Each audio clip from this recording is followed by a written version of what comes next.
인사합니다. 샬롬. 중위층도 함께 인사하겠습니다. 샬롬. 반갑습니다. 저희가 지금 성탄을 대림절이라고 하는데, 성탄을 맞이하여 대림절 두 번째 주일로 우리가 하나님 앞에 영광을 돌리고 있습니다. 이 성탄을 맞이하면서 성탄을 준비했던 사람들의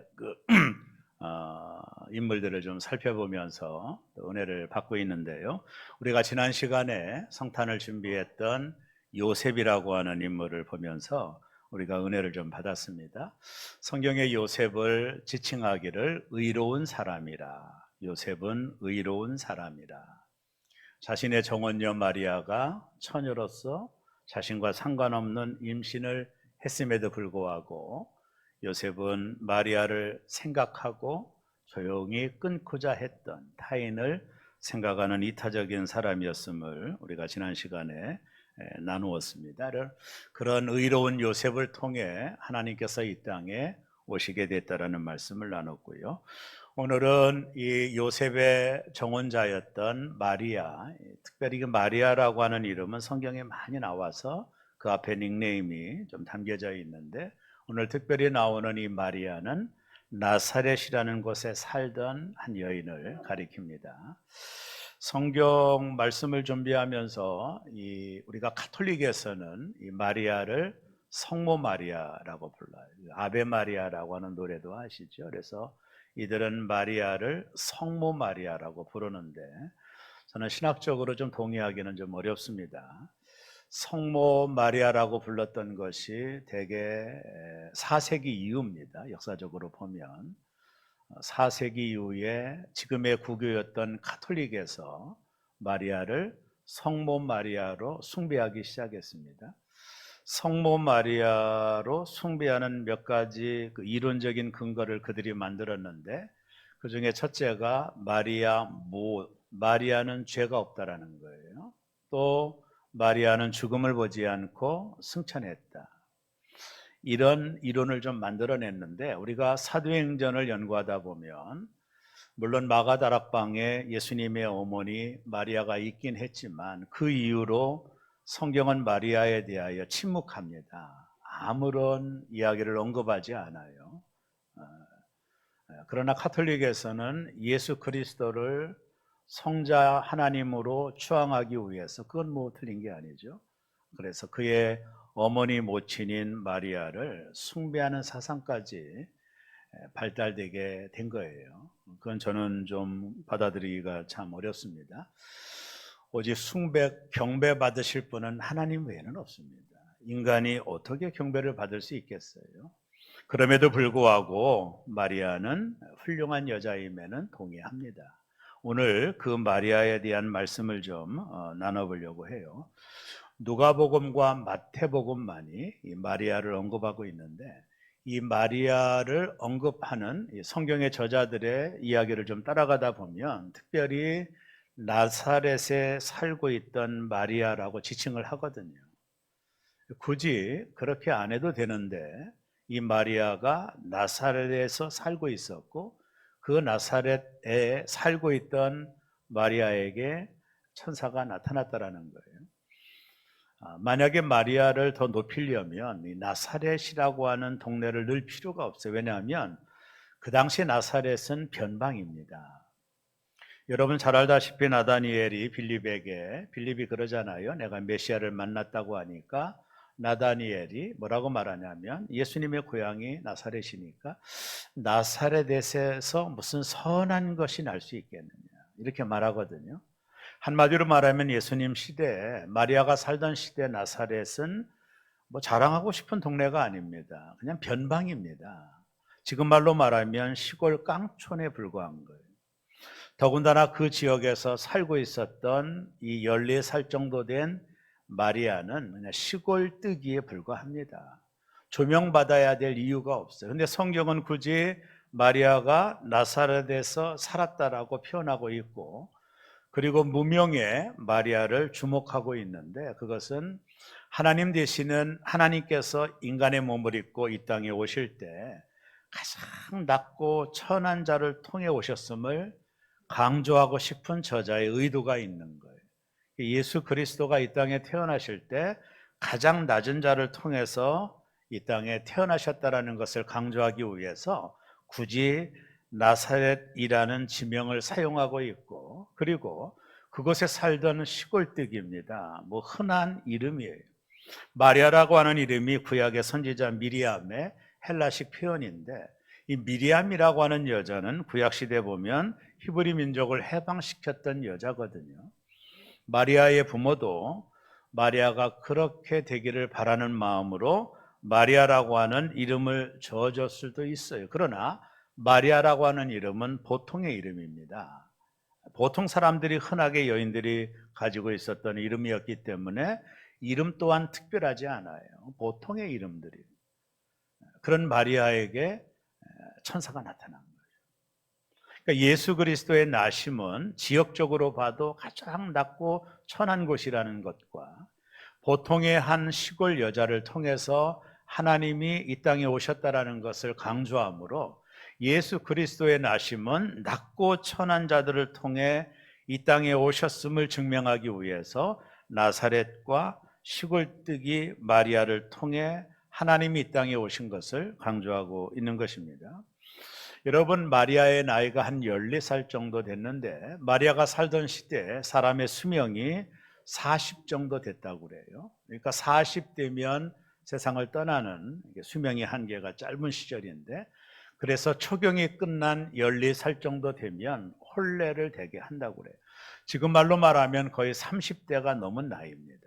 그러니까 마리아는 정혼한 상태죠. 같은 마을에 사는 요셉과 정혼을 했지만 법적인 부부관계이긴 하지만 같이 살지 않는 그런 상태에 있었던 마리아에게 그러던 어느 날 천사장 가브리엘이 그녀를 찾아온 것입니다. 여러분, 천사가 사람을 방문하는 것은 뭐 이렇게 드문 일이긴 하지만 대개 이 천사장 가브리엘이 했던 그 역할이 뭐냐면 하나님의 메신저 역할입니다. 이 가브리엘은. 그러나 또 성경에 보면 미가엘 천사들도 나오거든요. 이것은 연약한 사람에게 힘을 주기 위하여 하나님이 보내시는 천사는 힘의 상징인 미가엘이고, 가브리엘 천사가 하는 일은 메신저의 역할, 하나님의 뜻을 전하는 역할로 담당했던 천사가 가브리엘입니다. 그 가브리엘 천사가 이제 나사렛 변방에 살고 있었던 그저 흔한 여인에게 찾아온 것입니다. 자, 성경 누가복음 1장 28절을 그런 분위기를 가지고 우리 한번 읽겠습니다. 그에게 들어가 이르되 은혜를 받은 자여 평안할지어다, 주께서 너와 함께 하시는도다. 은혜를 받은 자여 편안할지어다. 이게 이제 뒤에도 반복적으로 나오는 이야기인데요. 주께서 너와 함께 하십니다. 마리아를 향하여 천사가 하나님이 너와 함께 하신다 이렇게 말했던 이유가 뭘까? 성경을 좀 더 깊이 보면 마리아는요, 메시아 대망 사상이 있었던 여자 같아요. 나이가 어렸음에도 불구하고 반드시 메시아가 이 땅에 오실 것이다, 그것에 대한 열망이 마리아에게 있었고, 날마다 그래서 하나님을 묵상했던 여자였던 것이 틀림이 없어요. 그래서 이 마리아라고 하는 이 여인이 앞으로 이 땅에 메시아가 올 것에 대한 열망이 있었음에 분명해요. 그래서 하나님께서 천사장을 보내서 하나님도 너와 함께한다 이렇게 말씀을 하고 있는 겁니다. 자, 천사가 나타나서 하나님이 너와 함께한다라는 이 말 앞에 마리아가 얼마나 당황했을까요? 이해가 되죠? 자, 이어서 누가복음 1장 29절이 이렇게 설명합니다. 처녀가 이 말을 듣고 놀라 이런 인사가 어찌함인가 생각하며, 자, 이런 인사가 내게 어찌함인가 생각하며 마리아가 생각을 한 거예요. 아니, 가브리엘 천사가 나에게 나타나셔서 하나님이 너와 함께 하신다라고, 그리고 은혜를 받은 자여 평안하다라고 하는 인사를 왜 내게 하는지 이 마리아는 생각했다라는 거예요. 왜 이런 인사가 천사가 나에게 하고 있는지를 마리아가 생각을 했다라는 것입니다. 생각할 만하죠? 이런 일이 왜 나에게 일어나는 것인지를 마리아가 생각을 했더라는 거예요. 자, 도무지 상상할 수 없는 일이 일어나는 거예요. 그리고 내게 이런 일이 일어날 것이라는 것을 생각지도 못했던 마리아가 놀라고 있을 때 천사가 이어서 30절에 이렇게 말을 합니다. 1장 30절입니다. 천사가 이르되 마리아여 무서워 말라 내가 하나님께 은혜를 입었느니라. 아까도 말했지만 네가 하나님으로부터 은혜를 입었다. 한번 생각해 보세요. 그 당시 마리아와 같은 여자들이 얼마나 많았겠어요. 특별히 시티였던 예루살렘 지역은 더 많았겠죠. 수많은 여인들이 있는데 하나님이 당신의 아들 예수 그리스도를 이 땅에 보내기 위하여 선택한 여자가 이 촌동네에 살고 있었던 시골뛰기 여인이었거든요. 그러니까 마리아는 왜 나에게, 많은 사람이 있는데 왜 나에게 이렇게 반응을 하고 있는 거예요. 근데 천사가 뭐라고 말합니까? 내가 하나님의 은혜를 입었다. 이러면 하나님의 은혜가 아니면 이 부분을 설명할 방법이 없는 것입니다. 근데 생각해 보세요. 하나님의 은혜가 임한 건 분명하지만 마리아 입장으로 보면 이게 과연 은혜일까요? 천사가 나타나서 한 말이 뭐냐면 앞으로 나오겠지만 네가 임신할 거라는 거거든요. 처녀가 아이를 낳을 거라는 거예요. 여러분 이게 하나님이 주신 은혜라고 하는데 이게 해석이 됩니까? 여러분 이게 하나님의 은혜인가요? 여러분 마리아가 만약 혹여 임신을 하게 되면 이 여인이 어떻게 해야 돼요? 그 당시 분위기라든가 종교적인 상황 속에서 엄청난 일이 벌어지는 거거든요. 여러분 남편 요셉에게는 뭐라고 얘기하겠어요? 시부모님들에게는 뭐라고 하겠어요? 자신의 부모님들에게는 또 뭐라고 하겠어요? 근데 어쨌든 천사가 너가 은혜를 입었어. 하나님의 은혜가 너에게 있어. 이렇게 말했거든요. 자, 그러고 나서 그 은혜를 입은 내용이 뭔지를 설명합니다. 31절 이어서 한번 보겠습니다. 보라 내가 잉태하여 아들을 낳으리니 그 이름을 예수라 하리라. 네가 잉태할 거라는 거예요. 이게 네가 이 은혜를 입은 이유라는 겁니다. 이게 은혜입니까? 지금 목숨이 왔다 갔다 하는 거예요. 이게 어떻게 은혜입니까? 근데 네가 은혜를 입었다. 네가 잉태하여 아들을 낳을 건데 그 이름을 예수라 하라. 모든 백성을 죄에서 구원할 자가 너를 통해 오신다라는 거예요. 여러분 마리아가 이게 은혜입니까? 그래서 마리아가 34절에 이렇게 대답을 하죠. 마리아가 천사에게 말하되 나는 남자를 알지 못하니 어찌 이 일이 있으리까? 나는 남자를 모르는 처녀가 어떻게 아이를 임신하고 아이를 낳을 수 있습니까? 이렇게 질문하는 것은 너무나도 당연한 거예요. 여러분 신앙생활 하다 보면 신념과 믿음이 있어요. 신념이라고 하는 건 뭐냐면 확인된 거, 과학적으로 근거가 있고 이론적으로 분명한 것을 믿는 것이 신념이거든요. 그러나 믿음의 세계는 그와 다릅니다. 믿음은 확인된 걸 믿는 게 아니에요. 믿음은 과학적으로 판정된 것을 믿는 게 아닙니다. 믿음은 그냥 그렇다면 믿는 거예요. 근데 이게 우리의 힘으로는 불가능합니다. 하나님의 은혜가 주어지지 않으면 이것을 믿을 수가 없어요. 그래서 하나님의 은혜가 내게 임했다고 한 거예요, 마리아에게.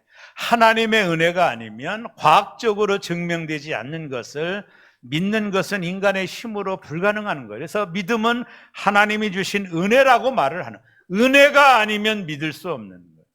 제가 중학교 3학년 때 은혜 체험을 했거든요. 그때 목사가 되기로 소원을 했는데 그때 제가 천국과 지옥이 너무나도 믿어지는 거예요. 그러니까 학교 가면 예수 믿지 않는 친구들이 불쌍해 보였어요.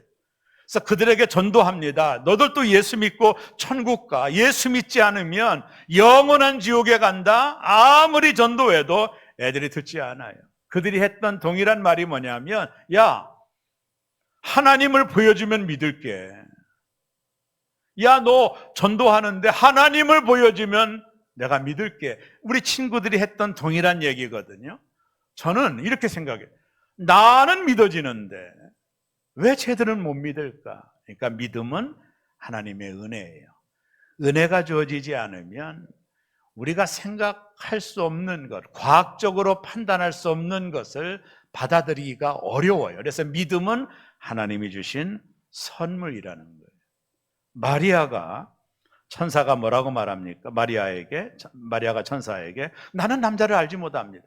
아니 어떻게 과학적으로 처녀가 아이를 낳을 수 있습니까? 이게 믿을 수 없는 일이죠. 그런 일은 불가능한 일입니다. 그때 천사가 35절에 이렇게 말합니다. 천사가 대답하여 이르되 성령이 내게 임하시고 지극히 높으신 이의 능력이 너를 덮으리니 이러므로 나실 바 거룩한 이는 하나님의 아들이라 일컬어지리라. 성령이 내게 임하신다. 그리고 지극히 높으신 이의 능력이 너를 덮을 것이다. 마리아야, 내 힘으로 하는 게 아니야. 성령이 내게 임할 거야. 그리고 지극히 높으신 이의 능력이 너를 덮을 거야. 여기 덮는다라고 하는 것이 구약의 이스라엘 민족이 광야 생활할 때 구름 기둥과 불 기둥으로 저들을 덮어주었잖아요. 안전을 말하거든요. 하나님의 능력을 상징하는 겁니다. 성령이 임하고 하나님의 능력이 너를 덮으면 처녀가 임신할 수 있다라는 겁니다. 하나님의 능력이 그렇게 할 거라는 겁니다. 이렇게 천사가 마리아에게 이야기합니다. 마리아가 더 믿지 못하니까 내 친족 엘리사벳을 아느냐? 그 여자는 나이가 많고 임신을 못한다고 너도 알고 있지? 그러나 그 엘리사벳이 세례 요한이라고 하는 아들을 임신하고 있는 지가 벌써 6개월이 지났다라는 6개월이 지났다라는 마리아는 깜짝 놀랐습니다. 친족이었던 엘리사벳이 임신할 수 없는 여인이었거든요. 근데 천사가 일러줍니다. 내 친족 엘리사벳도 아이를 낳을 수 없는 여자지만 성령이 임하셔서 하나님의 능력이 임하셔서 아이를 임신했다라는 사실을 마리아에게 일러주게 되는 것입니다. 그때 마리아가 놀라운 고백을 합니다. 38절입니다.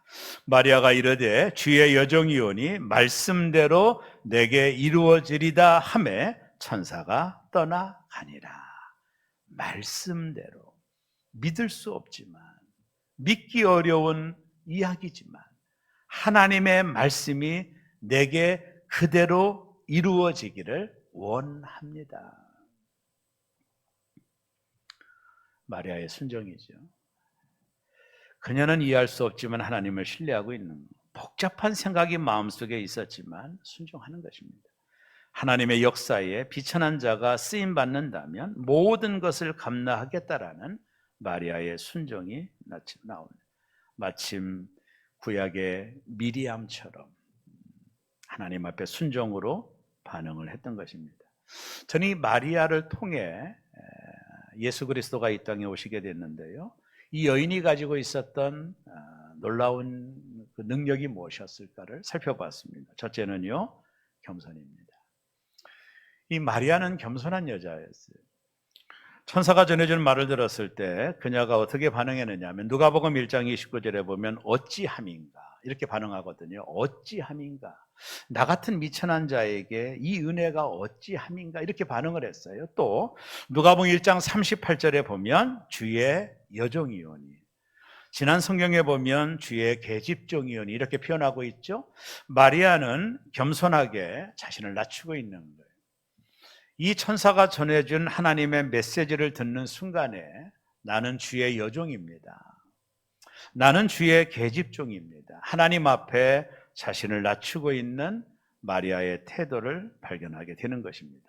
하나님의 뜻이라면 난 단지 여종에 불과하니 하라 하면 하고 하지 말라 하면 하지 않는 여종이라는 거예요. 이 마리아의 겸손이 이 땅에 예수 그리스도가 오시게 된 것입니다. 그래서 이 땅에 평화를 주시고 모든 백성들을 구원한 거예요. 성탄은 이렇듯 겸손한 자세로 하나님 말씀에 반응했던 한 여인을 통해 이 땅에 그리스도가 도래하고 오시게 된 것입니다. 오늘도 하나님은 겸손한 자를 통해 여전히 오십니다. 겸손한 자를 통해 여전히 성탄하십니다. 교회 안에 겸손한 자들을 통해 교회의 평화를 이루어가고 가정 안에 겸손한 자를 통해 가정의 평화를 이루어가 여전히 성탄은 진행입니다. 겸손한 자들을 통해 하나님은 여전히 오십니다. 여러분, 겸손이 뭘까요? 자신이 하나님 앞에서 어떤 존재인지를 인식하고 솔직히 인정하는 거거든요. 마리아가 뭐라고 말합니까? 나는 계집종입니다. 자신을 철저하게 낮추고 있는 거죠. 이런 말이 있더라고요. 겸손은 하나님의 복을 담는 그릇이다. 겸손은 하나님의 복을 담는 그릇이다. 마리아는 그 마리아의 이 겸손에 메시아를 담은 겁니다. 실은. 하나님의 아들을 담은 거예요. 그의 태중에 담은 것이 아니라 그의 겸손에 하나님을 담은 것입니다. 여러분, 야고보서 4장 6절에 보면 그러므로 더욱 큰 은혜를 주시나니 그러므로 일러스되 하나님이 교만한 자를 물리치시고 겸손한 자에게 은혜를 주신다 하였느니라. 겸손한 자에게 은혜를 주신다 하였느니라. 왜 천사가 마리아에게 은혜를 받은 자여라고 말했는지 이해할 수 있겠죠? 마리아는 겸손한 자였기에 하나님의 은혜가 임한 겁니다. 그래서 그를 통해 하나님이 이 땅에 성탄하신 것입니다. 사랑하는 여러분, 하나님은 지금도 여러분, 겸손한 여러분을 통해 성탄하기를 원하십니다. 이 땅에 평화를 이루어가기를 원합니다. 이 땅에 하나님의 나라를 확장해 가기를 원합니다. 저와 여러분을 통해 하나님이 오시도록 저와 여러분의 겸손의 그릇에 하나님을 담아내는 성도들 되시기를 주의 이름으로 축원합니다. 두 번째, 마리아는 말씀에 대한 신뢰예요. 이 부분이 우리가 꼭 짚고 넘어가야 될 중요한 말씀이라고 봐요. 천사가 내가 아이를 임신할 것이라는 말에 처음에는 마리아가 당황을 하죠. 왜냐하면 처녀가 임신하는 것은 거의 불가능하지, 거의가 아니라 100% 불가능하지 않습니까? 어찌 아이를 임신할 수 있는지. 그때 천사가 성령이 내게 임하고 지극히 높으신 이의 능력이 너를 덮을 것이다. 그리고 하나님의 모든 말씀을 능하지 못하심이 없다. 하나님의 모든 말씀은 능하심이 없다. 그때 마리아가 말씀대로 내게 이루어지리라. 말씀을 신뢰하죠. 하나님의 능력이 덮는데 무슨 불가능한 일이 있겠습니까? 덮는다라고 하는 것이 아주 귀하다라고 설명드렸죠. 하나님의 능력이 내게 임하는데 처녀가 임신하는 것이 무엇이 그렇게 어려운 일입니까? 그래서 마리아는 하나님의 말씀을 그대로 신뢰합니다. 그녀가 엘리사벳을 60리가 넘는 지역의 어떤 엘리사벳이 살고 있는 지역을 방문했을 때 온전히 말씀을 신뢰하고 있는 마리아에게 엘리사벳이 이런 얘기를 합니다. 누가복음 1장 45절입니다. 아주 중요합니다. 주께서 하신 말씀이 반드시 이루어지리라 라고 믿은 그 여자에게 복이 있도다. 마리아를 향하여 나는 복이 있다. 하나님의 말씀이 그대로 이루어질 것을 믿는 너에게 복이 있도다. 마리아는 자신에게 주어진 하나님의 말씀을 믿었고 자기를 통해 이 땅에 메시아가 오신다는 사실을 믿은 겁니다. 엘리사벳은 그 하나님의 말씀을 온전히 신뢰한 마리아를 향하여 너는 복이 있다. 복이 뭘까요? 하나님의 말씀이 온전히 이루어질 것을 믿는 신뢰입니다. 지금도 하나님은 하나님의 말씀을 온전히 신뢰하는 자를 통해 하나님은 역사하십니다. 결국 하나님의 말씀에 온전히 신뢰했던 마리아를 통해 예수 그리스도가 이 땅에 오신 거예요. 마리아가 하나님의 말씀을 신뢰한 겁니다. 그 말씀이 내가 이해가 되지 않더라도 나는 믿습니다라고 고백했던 마리아를 통해 하나님이 역사하시어 이 땅에 오신 것입니다. 하나님의 능력과 역사는 하나님의 말씀을 신뢰하는 자를 통해 지금도 역사하고 우리는 그런 사람들을 가리켜서 복 있는 사람이라고 말을 하는 것입니다. 믿음 생활에는 두 가지 기둥이 있어요. 순종과 신뢰입니다. 우리가 할 수 있는 것은 순종하는 것이고 우리가 하지 못하는 것은 신뢰하는 것입니다. 둘밖에 없습니다. 우리가 신앙생활할 때 가장 중요한 겁니다. 내가 할 수 있는 거, 할 수 있는 거, 내 능력으로 할 수 있는 것을 그냥 순종하면 되고, 내가 할 수 없는 것, 순종하기 어려운 것은 하나님을 신뢰하면 되는 거예요. 하나님의 말씀이 내 마음에 안 들고 내가 이해할 수 없는 것이라 하면 그때는 우리가 신뢰하면 되고, 내가 할 수 있는 것은 순종하면 되는 것이 하나님 말씀에 대한 우리의 반응인 것입니다. 마리아는 하나님이 그렇게 하신다라는 것을 신뢰했어요. 이건 엄청난 믿음입니다. 그 신뢰가 하나님을 담아냈고 이 땅에 성탄이 오게 만든 거예요. 마지막 세 번째, 너무나 중요한 마리아의 순종입니다. 그냥 하나님 말씀을 신뢰했을 뿐만 아니라 하나님 말씀에 온전히 순종하게 됩니다. 여러분, 그녀의 순종은 비싼 대가를 치르는 순종입니다. 생각해 보세요.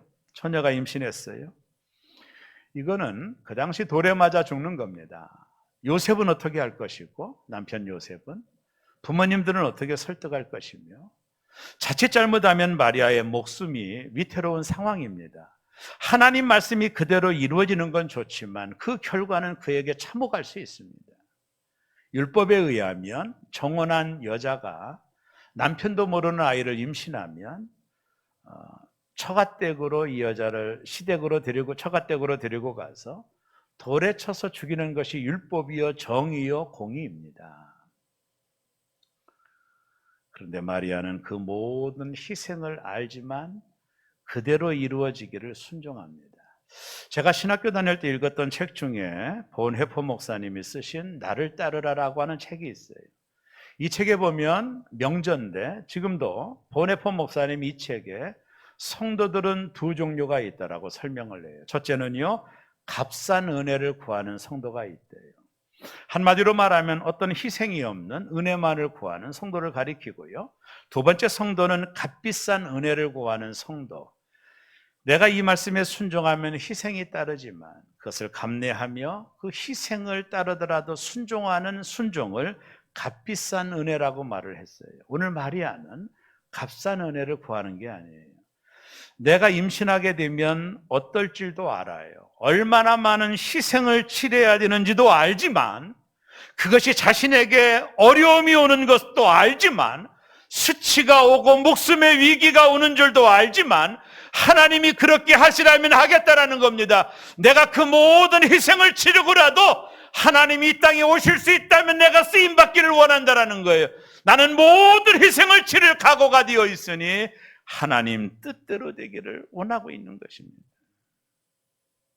그래서 마리아가 누가복음 1장 38절에 말씀대로 내게 이루어지리다. 그것이 얼마나 큰 희생을 요구하는지를 마리아가 모를 리가 없어요. 그러나 마리아는 그런 희생이 따라오더라도 하나님의 말씀이 나를 통해서 그대로 이루어지기를 원하고 이 땅에 메시아가 오는 일에 쓰임받기를 원한다. 어떤 희생이 있더라도 나는 그것을 받아들인다라는 마리아의 순종입니다. 값싼 은혜가 아닙니다. 자신의 생명을 담보하는 순종입니다. 어떤 희생이 있더라도 나는 순종합니다라고 반응을 보이고 있는 거예요. 마리아는 나 같은 시골뜨기가 무엇을 할 수 있어요? 나는 정혼한 남자가 있어요. 할 수 없어도, 할 수 있어도 할 수가 없어요 라고 말하지 않았습니다. 그녀는 자신의 부족을 보지 않고 하나님께 초점을 맞추고 있었어요. 절대 주인에게 순종하는 종으로 순종한 겁니다. 그녀는 온전히 하나님 말씀이 이루어지도록 자신을 비운 겁니다. 마리아의 값비싼 순종입니다. 하나님의 뜻이 이루어지도록 자신의 마음의 빈 그릇을 내어드린 것입니다. 결국 마리아의 순종으로 하나님이 이 땅에 오실 수 있는 것입니다. 그리고 성탄은 일어난 거예요. 오늘도 하나님은 우리 가운데 성탄하기를 원합니다. 겸손하고 하나님 말씀을 절대적으로 신뢰하고 그리고 온전히 순종한 자를 통해 하나님은 지금도 이 땅에 오시기를 원하고 이 땅에 평화를 이루기를 원하십니다. 저와 여러분들이 그런 일에 쓰임받기를 간절히 축원합니다. 값싼 은혜가 아니라 어떤 희생이 따르더라도 하나님 말씀에 순종함으로 예수 그리스도가 여전히 저와 여러분을 통해 오늘도 성탄이 되어지는 아름다운 성탄의 계절에 여러분이 바로 마리아와 같은 주인공이 되시는 축복이 있기를 주의 이름으로 축원합니다. 기도하겠습니다.